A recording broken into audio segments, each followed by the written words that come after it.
Bismillahirrahmanirrahim. Assalamualaikum warahmatullahi wabarakatuh.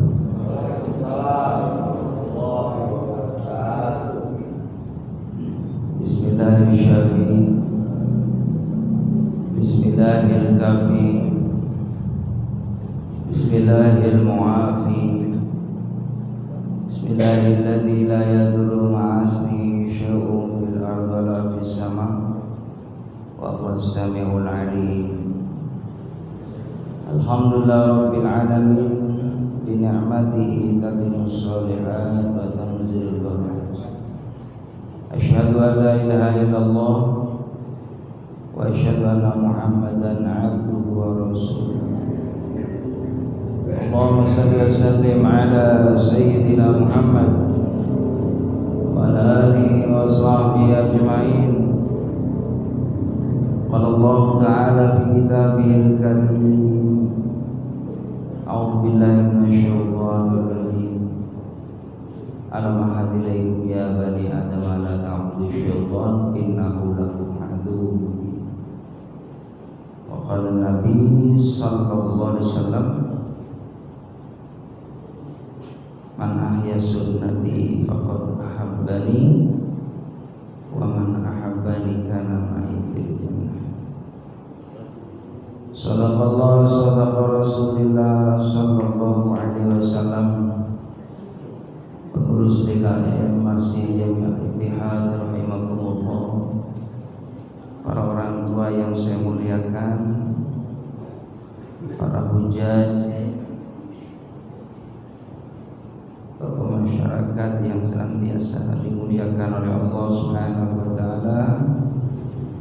Tentunya kita selalu tidak bosan-bosannya memanjatkan puja-puji serta syukur kehadirat Allah Subhanahu wa taala. Karena dengan limpahan taufik inayah hidayahnya lah kita bisa beribadah. Kita bisa melangkahkan kaki kita, mengayunkan tangan kita, menggerakkan seluruh organ tubuh kita, dipergunakan di dalam ibadah kepada Allah. Mudah-mudahan segala aktivitas kita menjadikan asbab kita selalu istiqomah dalam kebaikan, dalam ketaatan, hingga kita selalu memperoleh kemuliaan, kesenangan baik di dunia maupun di akhirat nanti. Salawat dan salam semoga terlimpah curahkan keharibaan Nabi kita Muhammad sallallahu alaihi wasallam yang kita harapkan syafaatnya, yang kita berharap semoga terus kita dibimbing oleh Allah untuk cenderung melakukan bil ma'ruf yang baik dan meninggalkan apa yang dilarang oleh Allah. Kalau orang sudah menikmati ibadah, itu tanda orang tersebut dapat rahmat dari Allah. Ada kerinduan, ada kecenderungan, ada kehobian terus di dalam kebaikan, menunggu sholat ke sholat berikutnya, ingin terus membaca Al-Quran, mengkaji Al-Quran, ingin terus berzikir kepada Allah, ingin terus bermanfaat untuk sesama, ingin terus dalam hal-hal yang diridhoi oleh Allah. Itu tanda orang dipilih oleh Allah. Ada tanda orang yang tidak dipilih oleh Allah Subhanahu wa taala. Yang pertama, dia meninggalkan ibadah kepada Allah. Itu enggak dipilih sama Allah. Jadi ketika dia meninggalkan ibadah, seakan tidak ada rasa takut, enggak ada rasa kekhawatiran, tidak merasa dirinya berdosa. Nah, ini tanda orang yang tidak dipilih nih Allah. Yang kedua, tanda orang yang tidak dipilih oleh Allah itu dia senantiasa gemar berbuat maksiat. Jadi kalau ada orang hobinya berbuat dosa, berbuat maksiat, ini tanda orang tidak dipilih amalnya. Terus berikutnya jemaah yang dimuliakan oleh Allah Subhanahu wa taala, tanda orang yang tidak dipilih oleh Allah, jauh daripada rahmatnya Allah, adalah orang yang tidak mau dirinya untuk cepat-cepat berbuat baik, menunda-nunda taubat, seakan umur masih lama. Padahal dalam satu keterangan kitab, wa umri naqisun fi kulli yaumin wa dzambi zaidun kaifa ihtimali dzunubi mithlu a'dadi rimali. Umur kita saban hari jamaah rahimakumullah dikurangi sama Allah. Kadang dosa kita bertambah, maka kita mohon kepada Allah Subhanahu wa taala supaya segala kesalahan dan dosanya diampuni sama Allah. Sebab syarat orang itu bisa dapat surga dalam surah Ali Imran ayat 133, di antaranya adalah taubat kepada Allah. Wasari'u, bercepat-cepatlah ila magfirati, menuju ampunan Allah. Jadi yang namanya taubat itu jangan diperlambat, jangan ditunda-tunda, karena yang namanya umur nggak tahu. Yang bagus itu adalah orang yang selalu mempersiapkan dirinya, terus menumpuk amal-amal kebaikan, agar kelak nanti ketika kematian datang, dia sudah mempersiapkan bekalnya untuk menuju alam yang baqa, alam yang abadan, sehingga tidak ada kekhawatiran dengan ikhlasnya meninggalkan dunia, meninggalkan pasangannya, meninggalkan anaknya, meninggalkan materi yang dia punya, meninggalkan sandangan, kehormatannya, popularitasnya, nama besarnya, dia tinggalkan. Dia bahagia berjumpa dengan Allah, berjumpa dengan Nabi Muhammad sallallahu alaihi wasallam. Maka itulah tanda orang yang ketika tidak ada beban di saat menghadap Allah, maka tanda orang yang insya Allah dapat kemuliaan. Jamaah yang dimuliakan oleh Allah Subhanahu wa taala, kajian kita pada malam ini sesuai dengan janji saya mengenai tentang apa tugas yang namanya jin. Jadi jamaah rahimakumullah, yang namanya jin itu adalah makhluk Allah. Kalau manusia Allah ciptakan min turab, dari tanah. Yang namanya malaikat Allah ciptakan dari cahaya, min nur, dari cahaya. Kalau syaitan, jin, minna, dari api. Jadi yang namanya jin itu diciptakan oleh Allah dari api. Jin itu adalah anak buahnya iblis, ya. Jadi yang namanya iblis itu dia adalah pimpinan daripada jin. Jadi ada pimpinannya, segala sesuatu ada ya atasannya, pimpinannya. Maka iblis itu adalah yang terbuat Allah ciptakan dari api. Dan yang namanya iblis dulu beribadah kepada Allah ribuan tahun, Pak. Iblis itu beribadah kepada Allah ribuan tahun. Kenapa iblis diusir dari surga? Karena tidak mau melaksanakan perintahnya Allah.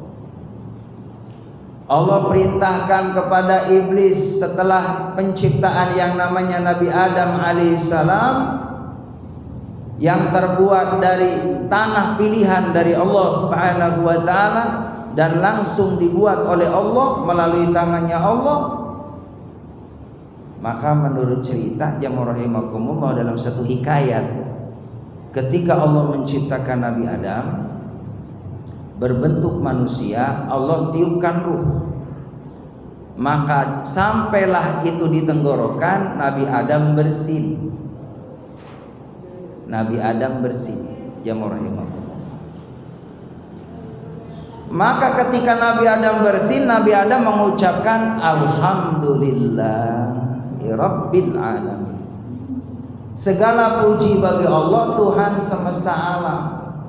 Maka dijawab sama Allah, yarhamukallah. Nabi Adam dirahmati oleh Allah. Engkau telah dirahmati oleh Allah. Yarhamukallah. Allah merahmati engkau. Jadi pertama manusia yang membaca tahmid adalah Nabi Adam alaihissalam. Maka disunahkan oleh Nabi Muhammad untuk umatnya kalau bersin sunnahnya adalah membaca tahmid dan ditutup. Karena menurut penelitian ketika bersin itu mengeluarkan banyak virus. Mengeluarkan banyak virus, maka ditutuplah ketika bersin dengan mengucapkan alhamdulillah. Siapapun itu yang melihat, yang mendengar, membaca, menjawab yarhamukallah. Lalu disambung lagi dalam hadis Nabi Muhammad, mendoakan orang yang mendoakan orang yang bersin, yahdikumullah, semoga Allah memberikan petunjuk kepadamu. Lalu orang yang bersin menjawab lagi, wa yuslih balakum, kebaikan juga ya, semoga dilimpahkan pula orang yang menjawab tadi. Terus saling doa bidoa. Maka jamaah yang dimuliakan oleh Allah Subhanahu wa taala, setelah terciptanya Nabi Adam alaihissalam, Nabi Adam diamanahi oleh Allah sebagai khalifatullah fil ard, memegang amanah Allah di muka bumi ini.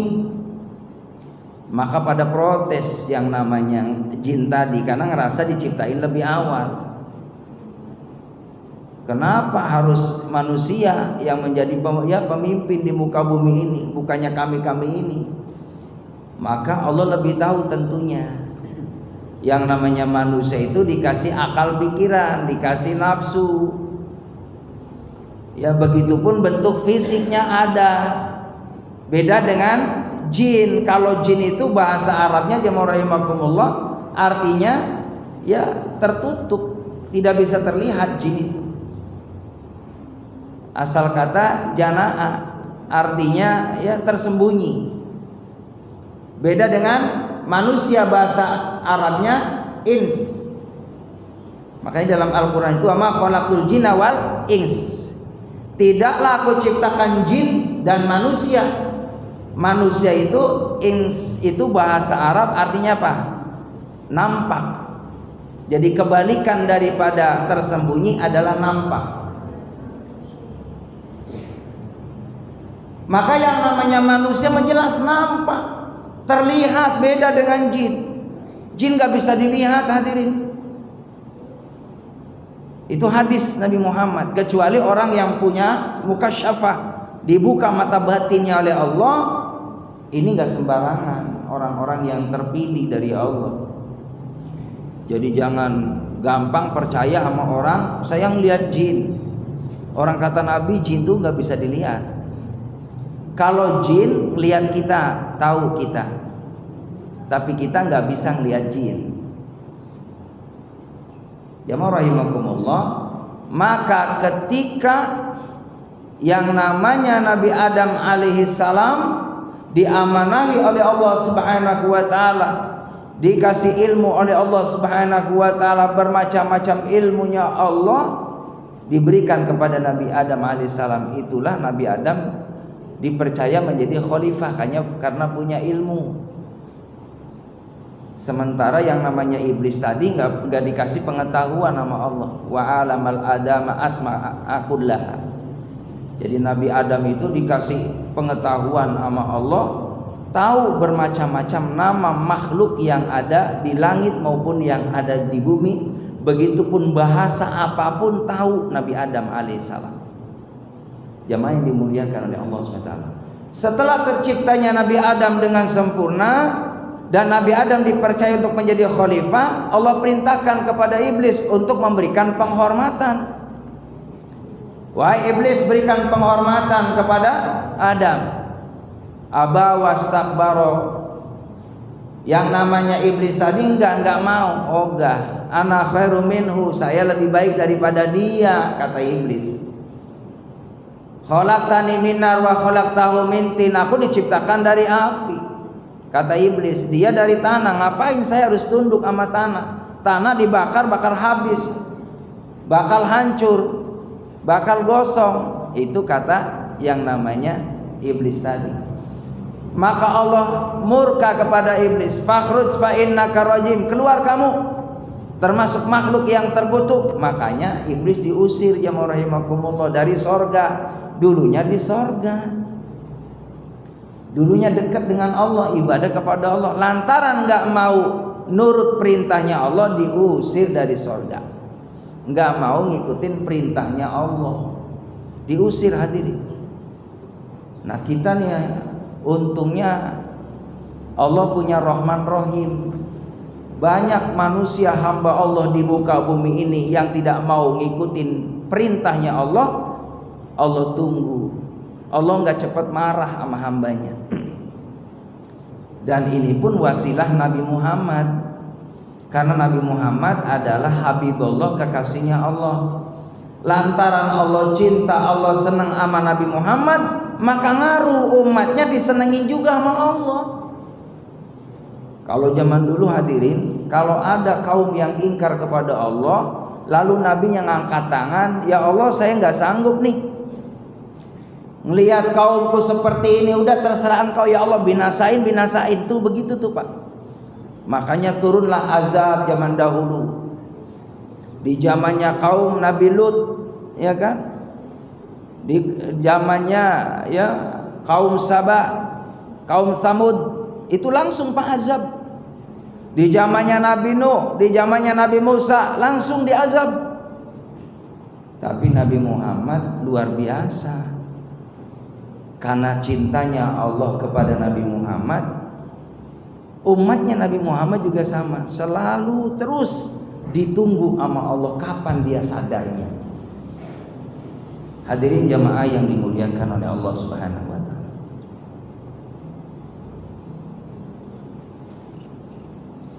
Itulah tadi cerita yang namanya ya iblis. Jadi iblis itu makhluk Allah, pimpinannya jin yang Allah turunkan di muka bumi ini, yang dijamin sama Allah masuk dalam neraka.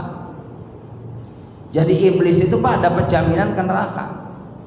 Makanya karena ngerasa iblis masuk ke dalam neraka, punya misi bagaimana ngajak orang supaya banyak nemenin dia di neraka. Begitu. Makanya Allah katakan dalam Al-Quran, sering kita baca, alam ahad ilaikum ya bani Adam alla ta'budu syaitan innahu lakum aduwwum mubin. Ketahuilah wahai anak Adam, jangan kau ikuti ajakan setan. Innahu, karena sesungguhnya syaitan, lakum, bagi kamu, aduwwun, musuh Pak. Jadi kita kudu ngakuin bahwa musuh kita sebenarnya adalah syaitan. Apa bedanya jin dengan syaitan? Jamaah rahimakumullah, sebenarnya yang namanya syaitan itu bagian daripada jin. Jadi syaitan itu sifatnya, perangainya, yang suka ngegoda orang tidak mau beribadah, itu adalah syaitan. Syaitan itu bahasa Arab artinya orang yang selalu menjauhkan dirinya dengan Allah. Kalau jin itu maknanya adalah tersembunyi. Dan syaitan itu sebenarnya adalah jin. Jin kafir. Jin yang mengajak untuk selalu durhaka kepada Allah Subhanahu wa taala tadi. Makanya dalam Al-Qur'an walaqad darana li jahannama katsiran minal jinni wal ins.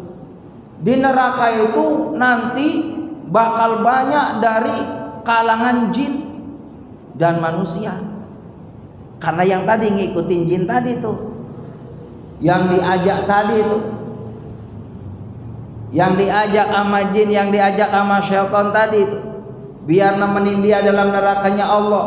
Lalu orang-orang yang tadi dalam nerakanya Allah, dia kesel tuh, dia berargumen dengan iblis, dengan syaitan tadi yang ada dalam neraka. Maka jamaah rahimakumullah, kata orang tadi yang di dalam neraka, ini sih gara-gara situ nih saya disiksa seperti ini di neraka. Maka apa jawabannya ya syaitan tadi di dalam neraka? Kan udah dikasih tahu di dunia. Kata Allah, jangan ikutin aku. Kenapa kamu mau? Kamu mau sholat digoda sama aku, kamu mau ngaji digoda sama aku, kamu mau berbuat baik digoda sama aku, kamu berbuat maksiat terus menerus. Itu sebenarnya ajakan aku biar kamu ngikutin aku. Kata setan, sekarang aku berlepas darimu siksa ya, silakan kamu nikmati, kamu rasakan siksanya Allah di dalam neraka. Baru orang tadi nyesel, hamba tadi nyesel, manusia tadi nyesel. Kenapa dulu di dunia iblis atau setan tadi tidak menjadi musuhku, bahkan sebaliknya menjadi sahabatku. Maka konsekuensinya dia menjadi sahabat dalam neraka. Na'udzubillah min dzalik. Hadirin jamaah yang dimuliakan oleh Allah Subhanahu wa taala. Maka yang namanya jin jamaah yang dimuliakan oleh Allah Subhanahu wa taala, sesuai dengan maknanya adalah makhluk yang tersembunyi. Yang jin juga itu tempatnya adalah di tempat-tempat yang kotor, Pak. Jadi jin itu tempatnya di tempat-tempat yang kotor, di antaranya adalah di kamar mandi. Makanya doanya Allahumma inni a'udzubika minal khubusi wal khaba'is. Aku berlindung kepada Allah dari jin laki-laki dan perempuan. Jadi jin juga ada laki-laki, ada jin perempuan, sama dengan manusia, ada laki, ada perempuan. Dan jin juga sama beranak, hadirin. Jin ada yang taat, ada yang suka maksiat. Jadi sama juga, jin itu ada ya pilihan dua tadi, ada yang taat, ada yang maksiat. Kalau jin yang taat beribadah kepada Allah, termasuk umatnya Nabi Muhammad juga. Jin yang hidup saat sekarang itu adalah umatnya Nabi Muhammad Sallallahu Alaihi Wasallam. Yang ketika mau masuk Islam, jin tadi dibimbing ya oleh pemimpinnya jin tadi. Kalau dulu Nabi Muhammad bisa mengislamkan jin waktu di kota Mekah. Ketika Nabi Muhammad jamaah rahimakumullah, beliau akan ke Ma'la, saat itu beliau membaca Al-Quran. Ternyata ketika membaca Al-Quran didengar oleh jin. Maka jin itu beberapa rombongan itu mengikuti Nabi Muhammad SAW, menyatakan keislaman di baginda Nabi kita Muhammad SAW. Jadi hadirin jamaah yang dimuliakan oleh Allah Subhanahu wa taala, yang namanya jin tempatnya adalah di tempat-tempat yang kotor. Jin juga tempatnya di tempat-tempat yang gelap, yang tidak dihuni oleh orang. Jadi kalau ada rumah kosong, itu diantaranya bisa jadi tempat perkumpulan para jin. Makanya jangan aneh jamaah rahimakumullah, kalau ada orang dia nggak berdoa, nggak baca bismillah, lalu masuk ke tempat yang tidak dihuni oleh orang, kadang sok kesurupan. Sok kesurupan itu sebenarnya jin kafir. Jin kafir itu, Pak. Makanya apa yang bisa menetralkan orang yang kesurupan adalah Al-Quran. Di antaranya adalah ayatul kursi. Jadi kalau ada orang kesurupan, Pak, dibacain ayat kursi dalam kondisi kita berwudu.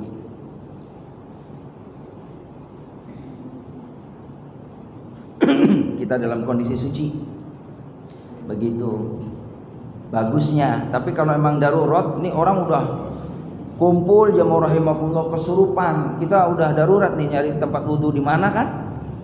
Dalam kondisi darurat maka kita langsung bismillah baca ayatul kursi. Ini kata Nabi, insya Allah orang yang dalam kondisi kesurupan bakal disembuhin nama Allah dengan ayat kursi, dengan ayatul kursi. Jamaah yang dimuliakan oleh Allah Subhanahu wa taala, karena memang jin itu sendiri sudah menyatakan aku sangat takut dengan ayat Al-Quran yang namanya ayat kursi itu. Jadi ketika jamaah rahimakumullah ada suatu hikayat cerita, ada tempat yang mana itu angker. Jadi kalau ada orang masuk ke tempat itu, rumah yang tidak berpenghuni, maka kalau bermalam, kebetulan zaman dulu mohon maaf jamaah rahimakumullah, nyari tempat tinggal ya penginapan zaman dulu susah Pak. Dan zaman dulu bisa kita ketahui yang namanya rumah jauh-jauh jaraknya zaman dulu. Kalau di pemukiman zaman dulu yang jauh dari kota. Maka singkat cerita jamaah yang dimuliakan oleh Allah Subhanahu wa taala, ini seorang ini karena musafir kemalaman, nyari tempat tinggal susah, penginapan susah, maka bilang ke tokoh masyarakat di situ, Pak, di sini ada penginapan nggak? Nggak ada. Ya.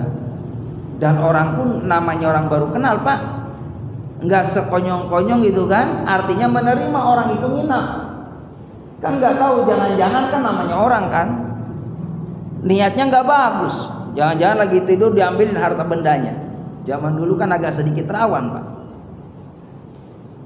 Apalagi zaman jahiliyah. Zaman jahiliyah begitu Pak. Orang gak kenal hukum zaman jahiliyah mah. Perjudian, perampokan, pencurian itu udah biasa. Makanya jamaah rahimakumullah, orang tadi, sahabat tadi ini dikasih tahu kalau memang Bapak pengen istirahat malam ini, ada rumah Pak, rumah tua yang tidak berpenghuni. Tapi mohon maaf Bapak jangan kaget. Ini sering kejadian, kalau masuk ke situ biasanya ya udah nggak aman, bakal kesurupan di situ. Apa yang terjadi? Orang soleh tadi masuk dengan membaca Bismillahirrahmanirrahim, mengamalkan ya tuntunan Nabi Muhammad. Karena kata Nabi, setiap masuk rumah usahakan memberi salam. Ada orang ataupun nggak ada orang. Termasuk jamaah rahimakumullah, ketika kita keluar dari rumah kita, mohon maaf, itu ada dalam satu keterangan kitab itu ada jin korin namanya. Jadi ada malaikat, ada syaitan. Nah syaitan itu dia ngikutin kita Pak kemana aja, yang selalu menggoda kita supaya suka berbuat dosa. Termasuk di jalan diikuti nama syaitan tadi, ngebujuk kita biar berbuat dosa. Di pasar, di kantor, dimanapun. Maka ketika setan ngikutin kita keseharian, mau masuk rumah lalu kita memberi assalamualaikum, maka setan tadi berlepas dari kita, jadi nggak ikut masuk Pak. Dalam suatu keterangan kitab seperti itu. Maka assalamualaikum itu dianjurkan oleh Nabi Muhammad, ada orang ataupun nggak ada orang. Sebab kalimat salam itu doa. Kalau toh seandainya nggak ada orang di rumah kita, minimal sudah mendoakan diri kita dan makhluk yang ada di dalam rumah kita. Karena bisa jadi ada jin muslim.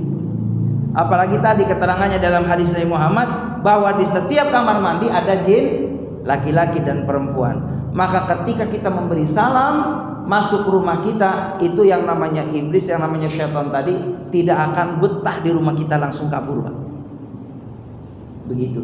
Jadi jamaah yang dimuliakan oleh Allah Subhanahu wa taala, masuk rumah memberi salam assalamualaikum, ya boleh kita tambahkan lagi assalamualaikum wa ala ibadillahi sholihin, mendoakan kami dan juga orang-orang baik. Lalu ada keterangan kalau kita pengen rezekinya ditanggung sama Allah biar nggak putus, baca ayat kursi ketika kita masuk rumah. Baca ayat kursi minimal 1 kali. Maka orang yang melanggengkan, yang mendawamkan membaca ayat kursi setiap masuk rumah, maka Allah akan jamin rezekinya buat dia dan tetangga-tetangganya dapat rezeki dari Allah.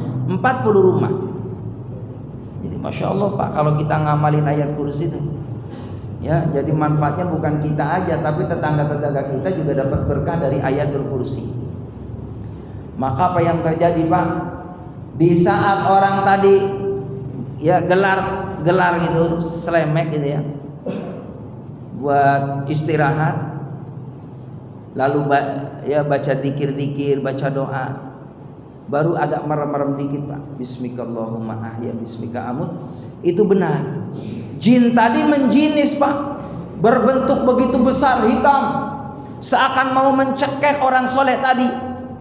Maka seketika itulah orang soleh tadi ingat pesannya Nabi kita Muhammad SAW ketika melihat sesuatu yang gaib, yang mengancam diri kita, bacalah ayatul kursi, karena itu jin. Maka ketika baca ayat kursi, jin itu terbakar dan langsung saat itu pun tidak ada. Dan orang soleh tadi bisa menikmati tidur malam harinya. Lalu sehabis sholat subuh keluar dari rumah tua tadi, orang-orang pada kaget, pada bingung, kok dia nggak dalam kondisi pingsan, nggak kondisi dia ya berbahaya. Ketika ditanya apa yang kau amalkan, aku amalkan yaitu baca ayatul kursi. Jadi ini berlaku sampai akhir zaman. Kita pesenin tuh anak-anak kita ketika keluar rumah baca ayat kursi. Ketika buka toko Pak, silakan. Buka warung, masuk kantor, baca ayat kursi. Itu adalah penangkal dari hal-hal yang akan mengganggu diri kita. Hadirin jamaah yang dimuliakan oleh Allah Subhanahu wa taala, kembali bahwa yang namanya jin itu ada yang muslim, ada yang kafir. Pernah Nabi lagi sholat Pak, itu jin kafir tadi mengganggu Nabi Muhammad.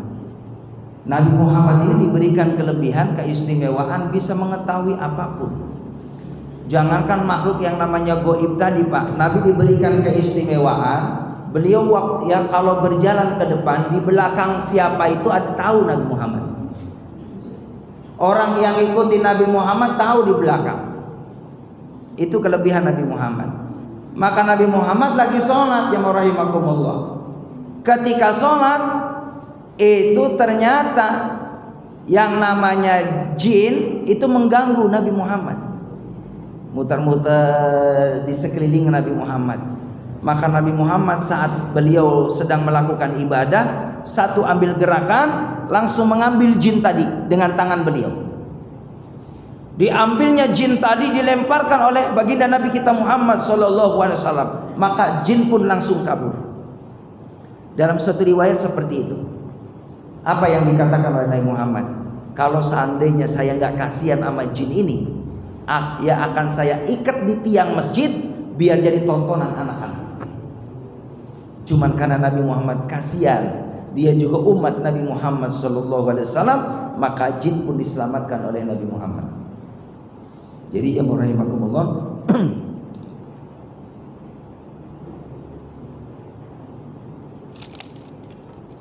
keistimewaan Nabi Muhammad seperti itu. Jadi luar biasa, bisa berdialog dengan jin, bahkan bisa menangkap ya jin itu yang mengganggu Nabi Muhammad. Ya bahkan jamaah rahimakumullah, ada suatu hikayat lagi. Ada seorang sahabat yang rumahnya itu jauh dari Nabi Muhammad, di pedesaan. Maka tradisi orang jahiliyah dulu menyembah Lata Uzza Manat. Karena belum sampainya dakwah itu kepada sahabat tadi, maka sahabat itu jamaah rahimakumullah yang belum masuk Islam, dia setiap bulan Rajab itu datang ke tempat ibadahnya, ke dewanya, ke Lata Uzza Manat. Ternyata jamaah yang dimuliakan oleh Allah Subhanahu wa taala, itulah caranya Allah kalau Allah mau memberikan hadiah berupa hidayah kepada hambanya.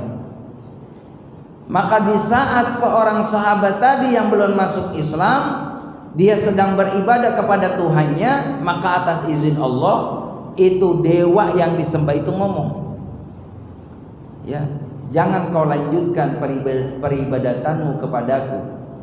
Engkau telah sesat menyembah diriku. Kalau engkau ingin selamat, datanglah kepada Muhammad. Dia adalah utusan Allah. yang tinggal di kota Mekah yang dekat Masjidil Haram. Maka ini yang ngomong jin, ya rahimakumullah. Kalau omongannya bagus itu jin muslim. Makanya mohon maaf ya rahimakumullah, orang kesurupan ini tanda bukti bahwa yang masuk adalah jin kafir. Makanya ngomongnya ngaco. Orang kesurupan itu.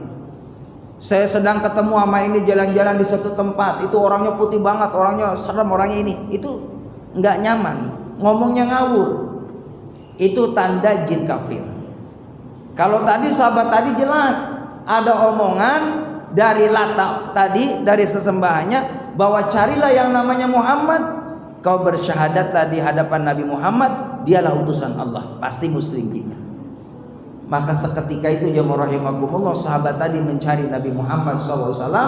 Diketemukannya beliau berhadapan dengan Nabi Muhammad, bahwa ketika sudah berkenalan, sudah ketemu dengan Rasulullah dan menyatakan bersyahadat di hadapan Nabi kita Muhammad sallallahu alaihi wasallam. Ya rahimakumullah.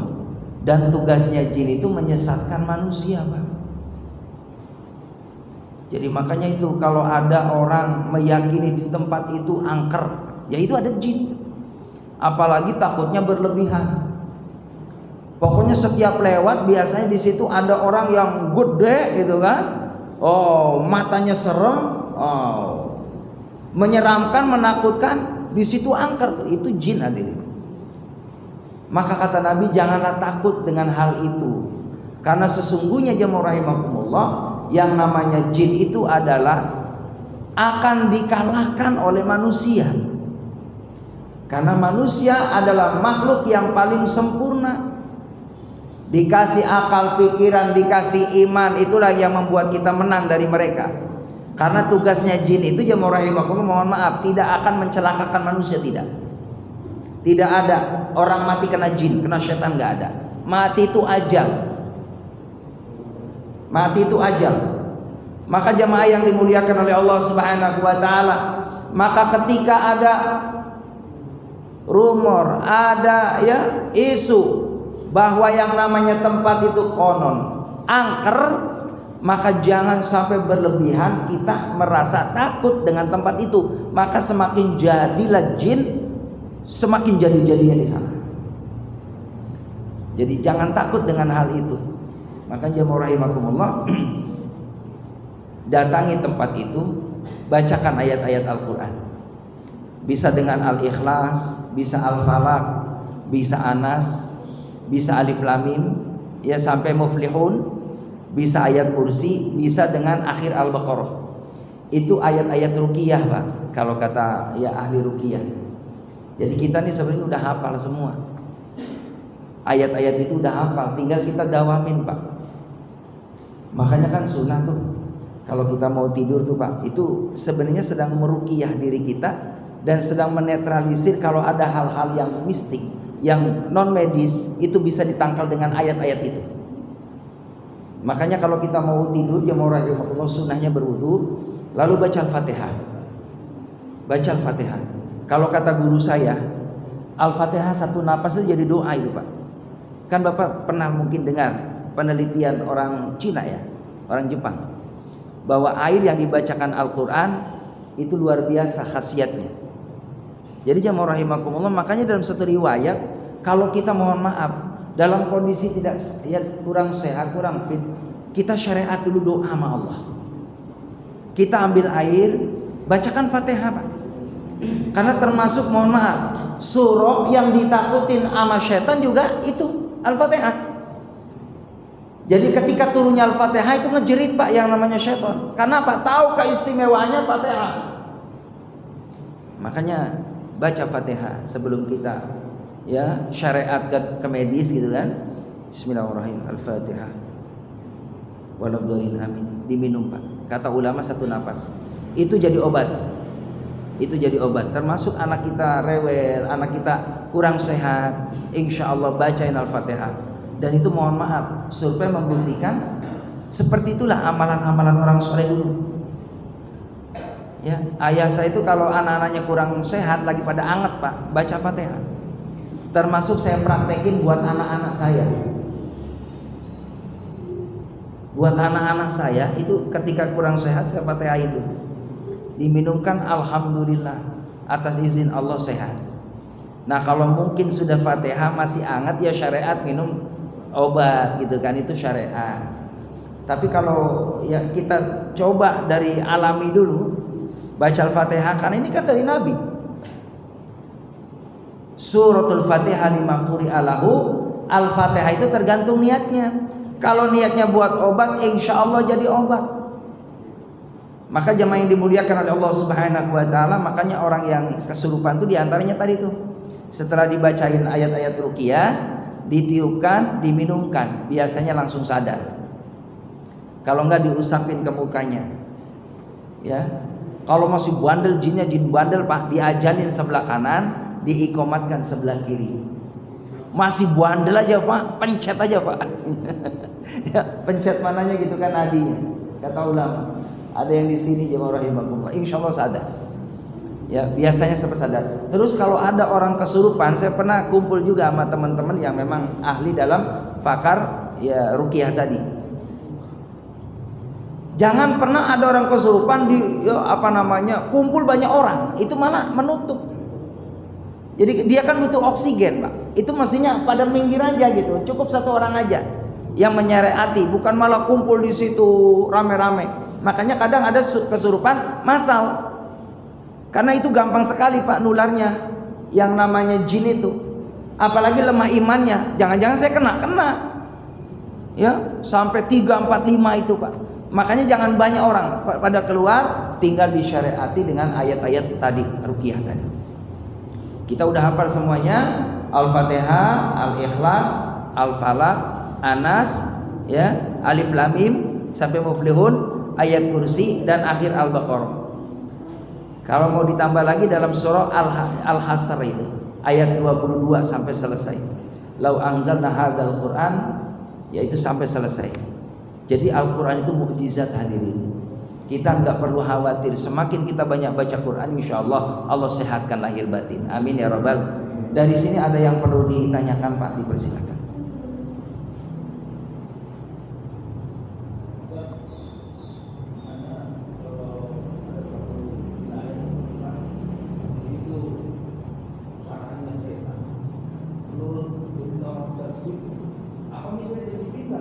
Yang mana Pak? Di wilayah.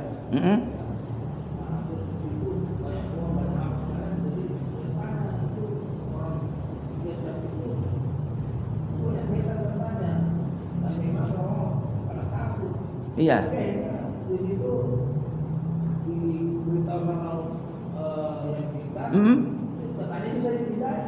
Iya, ya tadi. Jadi semakin kita kuat imannya, ya, dengan kekuatan doa, dengan kekuatan ayat Al-Quran, maka dengan sendirinya Pak, dia langsung kabur. Kan ada suatu riwayat, Umar itu baru langkahnya aja udah ditakutin sama setan. Umar lagi lewat sebelah sini Pak, dengan ada jalannya Umar, setan nggak mau lewat sini, baru jalannya aja ditakutin.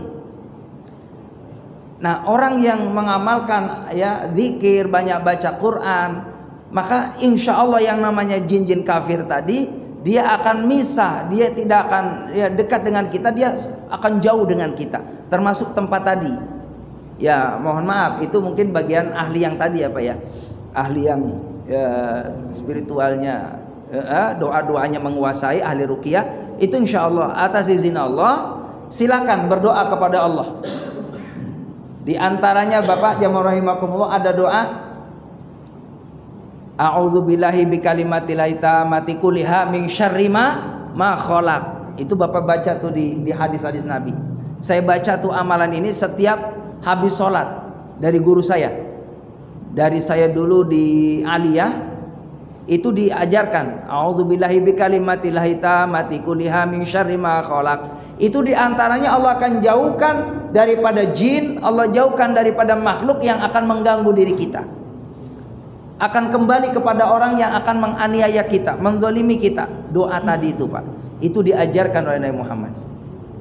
Lalu ketika kita keluar, Bismillahilladzi la yadurru ma'asmihi syai'un fil ardi wala fis sama'i wa huwas samiul alim. Ini dibaca Pak zikir ini kalau keluar rumah.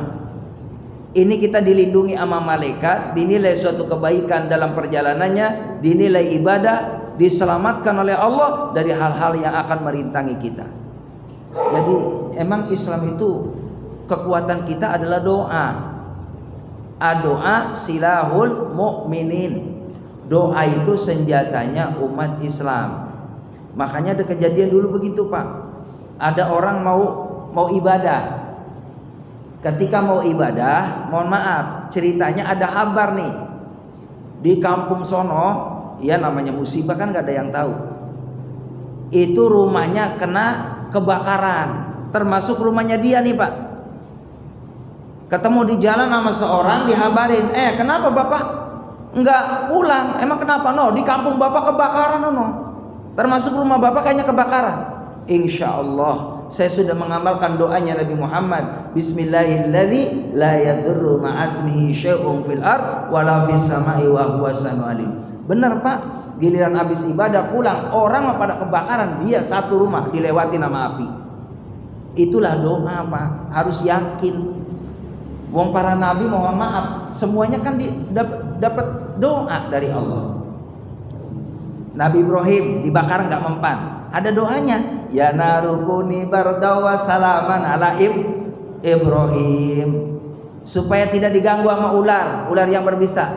Salamun ya qaulan min rabbi, salamun ala Ibrahim, salamun ala Musa wa Harun. Silakan itu doa-doa dalam Quran kalau kita amalin, insya Allah Pak. Nabi Ibrahim gak mempan dibakar karena doa tadi. Ya narukuni barda wa salaman ala Ibrahim. Doa Nabi Ibrahim, hasbunallahu wa ni'mal wakil, ni'mal maula wa ni'man nasir. Itu gak mempan Nabi Ibrahim. Ketika Nabi Yunus ya rahimakumullah kan, dikeluarin dari ikan, ada doanya, la ilaha illa anta subhanaka inni kuntu minadz zalimin. Nabi Muhammad yang rahimakumullah ketika ada di Gua Sur, ya kan? Datang Abu Jahal, Abu Lahab. Oh banyak banget itu jamaah rahimakumullah anggota di atas mengancam nyawa Nabi Muhammad. Nabi Muhammad cukup berdoa kepada Allah, ya Allah, la takhaf wa la tahzan innallaha ma'ana. Aku enggak takut sama siapapun, sesungguhnya Engkau berserta kami. Sampai kata Abu Bakar, oh no lihat ya Rasul, orang udah pada banyak banget itu mau ngancam nyawaku. Apa yang terjadi? Allah gampang Pak, ya mengelabuhi mudah bagi Allah. Itu sarang laba-laba menuhi mulut gua. Lalu di atas itu ada burung merpati sedang bertelur. Secara logika kalau ada orang masuk pasti sarang laba-laba nggak mungkin ada. Padahal itu waktunya nggak lama. Itulah caranya Allah menyelamatkan hambanya. Termasuk di Gua Hiro juga kan? Di Gua Hiro Nabi Muhammad diselamatkan dari gigitan ya kalajengking. Waktu itu Nabi sahabat Abu Bakar tersengat sampai membengkak. Nabi Muhammad langsung jamaah rahimakumullah berdoa kepada Allah supaya disembuhkan daripada lukanya sahabat Abu Bakar. Dengan doa hadir. Doa itu luar biasa. Makanya kata Nabi, ad-doa silahul mu'minin. Doa itu senjatanya umat Islam. Ada lagi Pak? Apa perbedaannya ajal dengan takdir? Ajal dengan takdir. Ya, jadi kalau takdir itu kan ada dua. Ada takdir mubrom, ada takdir mu'alaq. Takdir mubrom, takdir yang sudah ditetapkan sama Allah, nggak bisa dirubah. Takdir mubrom itu. Tapi kalau takdir mu'alaq bisa dirubah. Seperti kita mohon maaf bodoh, pengen pinter belajar, itu mu'alaq. Kita pengen masuk surga, ya usaha cari amal soleh, itu namanya mu'alaq. Kita sakit biar sembuh, berobat, itu mu'alaq. Tapi kalau mubrom seperti kematian ajal itu. Ajal itu mubrom. Coba kalau kamu nggak keluar rumah, nggak bakalan terjadi begini, nggak bisa. Itu udah mubrom. Udah ketetapan dari Allah begitu. Walaupun memang udah ajalnya, ya saat itu terjadi, walaupun nggak keluar tetap mati Pak. Karena memang udah ajal. Nah, insya Allah pertemuannya akan datang. Bagaimana bagaimana supaya umur kita dipanjangkan nama Allah dan umur yang barokah. Amin ya rabbal alamin. Terus PR terus apa ya? Barakallah. Subhanallah bihamdika asyhadu an la ilaha illa anta astaghfiruka wa atubu ilaik. Alhamdulillah. Assalamualaikum warahmatullahi wabarakatuh.